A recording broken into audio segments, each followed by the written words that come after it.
શહેરના કુંભારવાડાના મહાલક્ષ્મી મિલની ચાલીમાંથી જુગાર રમી રહેલ 5 શખ્સોને ઝડપી લેતી બોરતળાવ પોલીસ.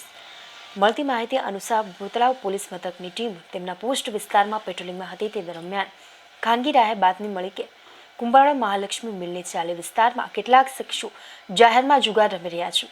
જે માહિતીના આધારે બોરતળાવ પોલીસે મહાલક્ષ્મી મિલની ચાલી વિસ્તારમાં રેડ કરતા જાહેરમાં જુગાર રમતા 5 શખ્સોને ઝડપી લીધા હતા. બોરતળાવ પોલીસે રેડ કરી જાહેરમાં જુગાર રમતા 5 શખ્સોને ઝડપી લઈ તેની પાસેથી રોકડ રકમ 3700નો મુદ્દામાલ કબજે કરી જુગાર ધારા કલમ હેઠળ ગુનો નોંધી કાયદેસરની કાર્યવાહી હાથ ધરી હતી.